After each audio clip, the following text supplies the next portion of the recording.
Hello, welcome to the OK Preps Extra podcast. I'm Patrick Prince, joined as always by Barry Lewis. It's Monday, February 27th, and we've got plenty of basketball to kind of dive into. So let's get into it, Barry. First, let's do a quick look back over the weekend, and then we'll talk about this weekend upcoming's matchups. Your biggest takeaway from last weekend was what?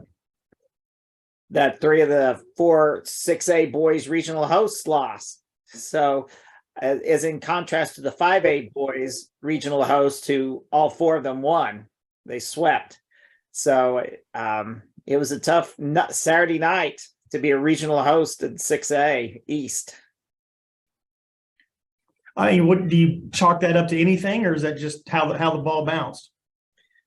Just there were a lot of close matchups, and I think that's just the way the ball bounced, although we'll get into more of this later. You had one regional host, Booker T, where a lot of people thought Owasso should have been the regional host. Right. So Owasso winning that game wasn't necessarily a surprise. Okay. All right. Well, let's look ahead to this weekend's games. A lot of good games involving area teams. Let's start with BA Owasso. They're going to play for the third time this year, 6 p.m. Friday, and that's at Sapulpa, correct? Yes. Okay, so BA obviously undefeated. Owasso's on this late season surge. BA won the 2 previous meetings, both of them close games. How do you see this weekend shaking out? Well, Broken Arrow's answered every challenge this year. They won a bunch of close games. So when they've been challenged, they've responded. And as you said, they've met Owasso twice, and each time they've won by 4 points.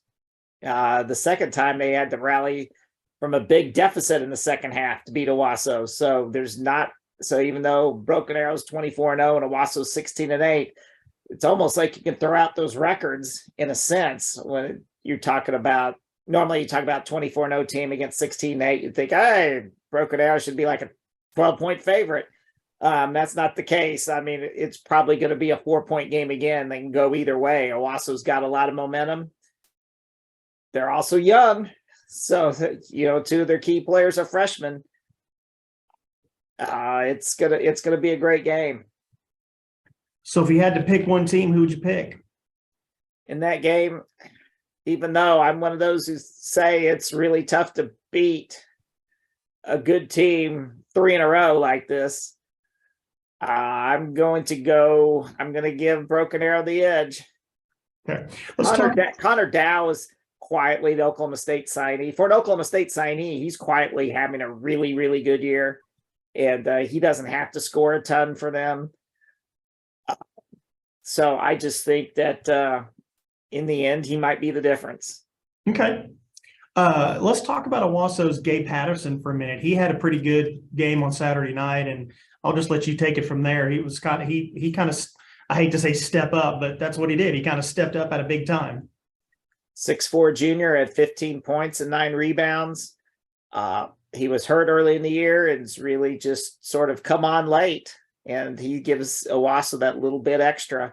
Came up with some clutch boards down the stretch, and he set the tone early and then made some big free throws late. So when you throw him into the mix, considering into what you consider they already have with Jalen Montanati, best freshman in the state. And then you've got another very talented freshman guard, Bowden Williams, senior point guard, EJ Lewis, and Brandon Mann, who's really having sort of an under-the-radar season inside. He has really been very good from the get-go this season, from the season opener when he scored 30 at Jenks. This Owasso team has a lot of potential. So that's why I say this game against Broken Arrow, you can pretty well throw out the records. It's pretty much a toss-up. Yeah. And you've kind of alluded to it a little bit, Barry, but we should point out Owasso's kind of been on this late season surge for quite a long time now. I think they've won 13 of their last 15. Yes, and one of those losses was to Broken Arrow. Maybe both of them were I think just one of them were to Broken Arrow, but I think the other was to Bixby, wasn't it? Yes, you're right. I was there for that one, and that was the game that went down to the wire. So yes, Owasso's just getting better and better, and they're definitely a team to watch. So the winner of that game automatically goes to state, and the loser still has a chance to get there through the losers bracket, correct? Yes, and they will be playing the winner of, and this is going to be a tough matchup too. I mean, this is a tough area tournament. They're going to have to play the Bixby Putnam North winner. No, I mean, it's a real surprise that they're playing in an elimination game, but it's tough. It was tough being a regional host Saturday night. So lo and behold, they're playing in an elimination game instead of a winner's bracket game. And wow, one really good team isn't going to make it to Saturday night. Even one really good team's going to have its season end on Friday. It sort of reminds me last year, because I thought Owasso was a real team to watch late in the season last year. And they didn't make it past that area tournament Friday night. They got caught up in a bad matchup on Friday night and lost. And they had a really good team last year. So Bixby and Putnam North, they're both in a similar situation this year. How do each of them come back after losing really heartbreaking fashion on Saturday night? So who do you like in that game? I thought Bixby. I've seen Bixby a lot this year, or a lot recently at least, and haven't really seen Putnam North, and I haven't seen them in person. I just really have liked the way Bixby's been playing. Parker Frederickson's having a super year, so I'll go with the team I know, Bixby. All right, let's stay in 6A, Barry, and talk about Booker T. Washington versus Union. That game is Friday at Kellyville. That's also an elimination game, correct? Yes, really interesting elimination game. They started the season against each other, and one of them's going to end the season against their opponent.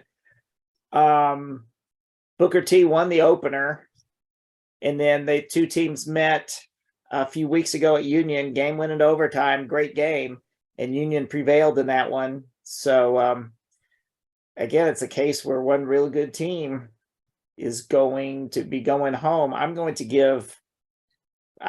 I'm going to give Booker T a slight edge.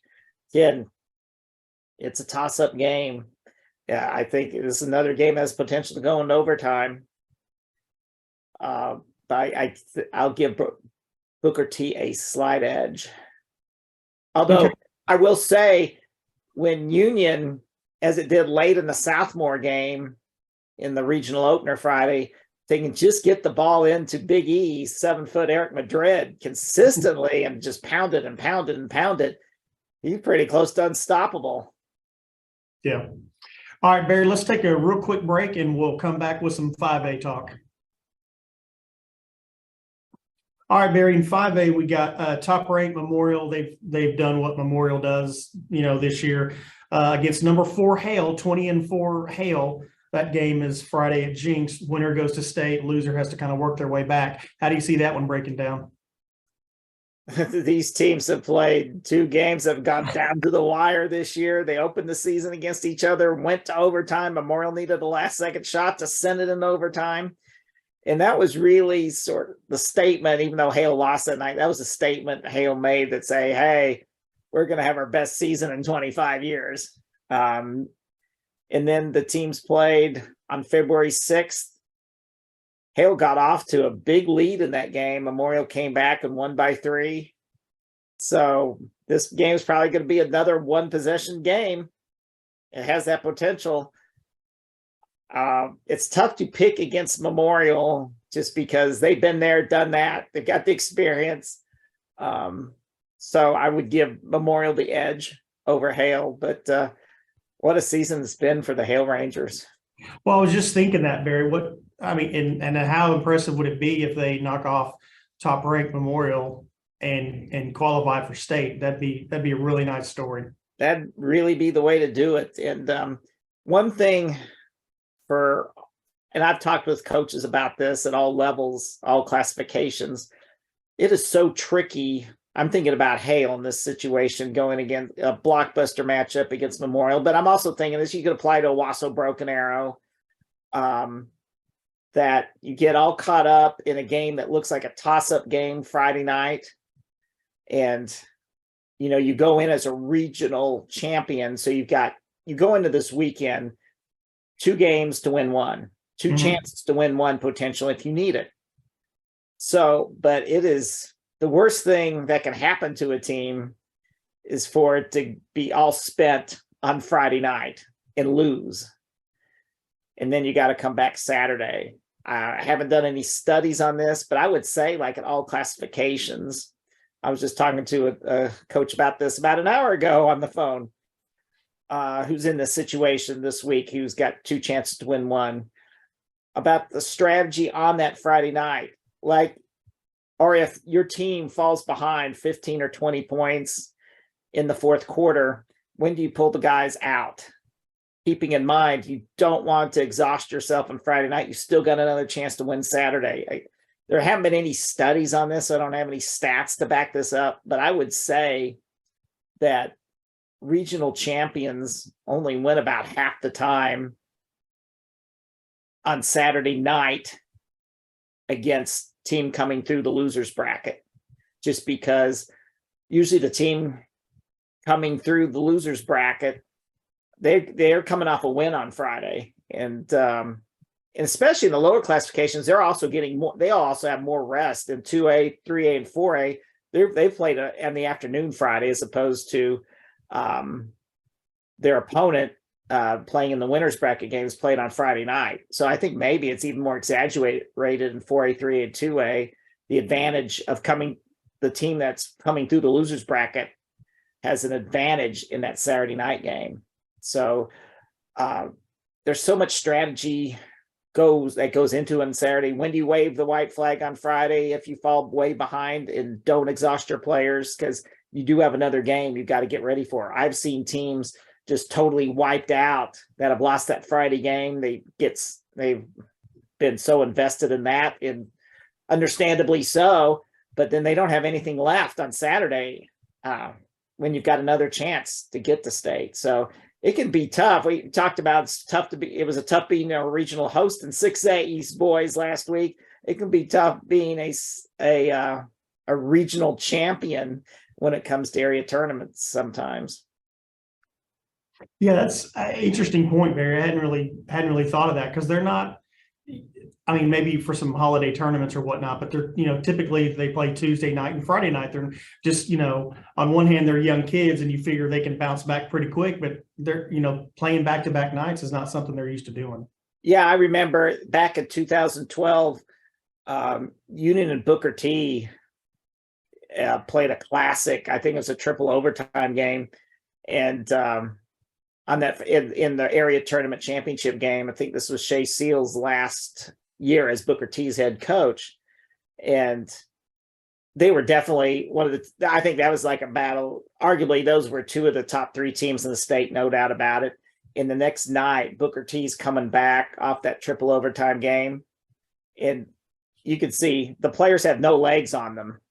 I mean, they're coming back, and it wasn't even a close game. You talk about a team that's one of the best in the state. They had nothing left the next night after losing on Friday night.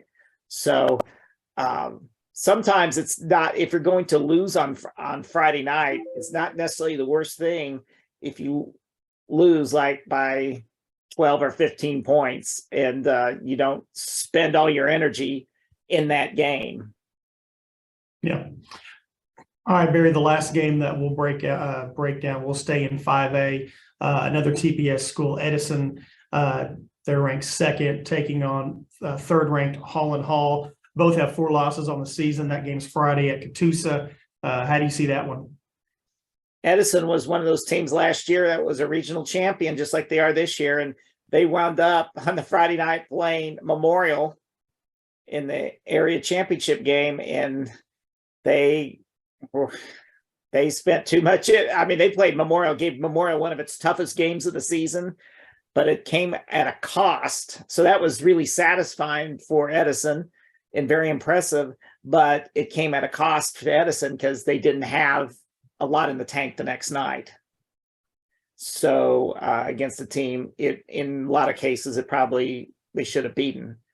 So again, Edison, Holland Hall, very interesting matchup.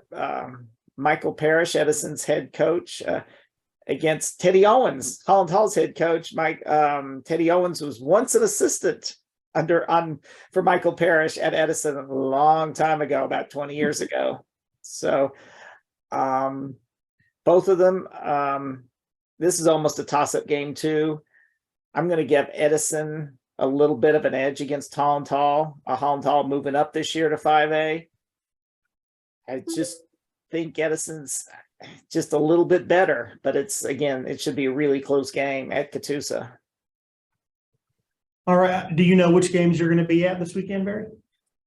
Right now, well, I will need to talk with Mr. Bill Haston, see where he wants to go. But right now, I think I'm leaning towards, because I was at 6A last weekend, I'm probably going to be at 5A this weekend. Okay. At least on Friday night. Yeah. All right. Anything else you want to talk about, or should we leave it there for this week? I think we'll leave it there for this week. Of course, want to remind everyone, the girls, a lot of great girls action on Thursday night this week too. They start on Thursday. Their area tournament games start Thursday. Boys are on Friday. Girls are Thursday night and Saturday afternoon. Boys on Friday night, Saturday night. And I had a really neat moment. I saw a classic game. Booker T girls beat Jenks girls on Saturday afternoon. And it was such a roller coaster game. Great game. Booker T scores the last 8 points to win. And Ryan Mayberry hit the game-winning 3 for Booker T. And I was just thinking, she's a sophomore.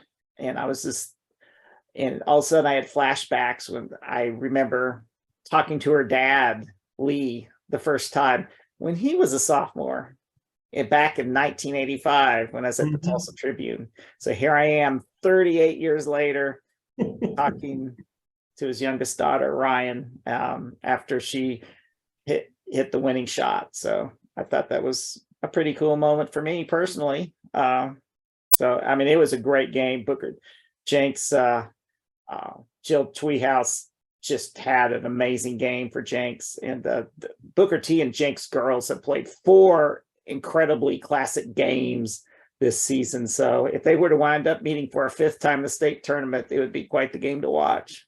Yeah, for sure. So, all right, state tournaments, want to remind everyone, Class A and B state tournaments are this week at the Big House in Oklahoma City, starting with Class A on Wednesday. All games are at the fairgrounds there, so no sub-sites. And class in the state tournaments for 6A, 5A, 4A, 3A, and 2A are next week.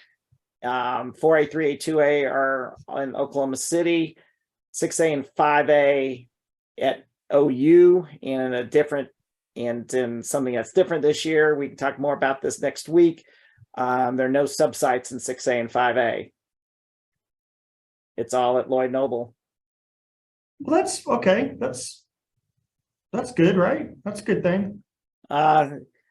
I think overall it's good. There are advantages and disadvantages to this scheduling, but I think overall, I think it's a good thing for those who have made the state tournament to be able to say that they made it to the big arena, whether it's the Big House or Lloyd Noble, instead of playing in just, quote, even though it may be really nice, just quote, another high school arena. You want the state tournament experience to be special.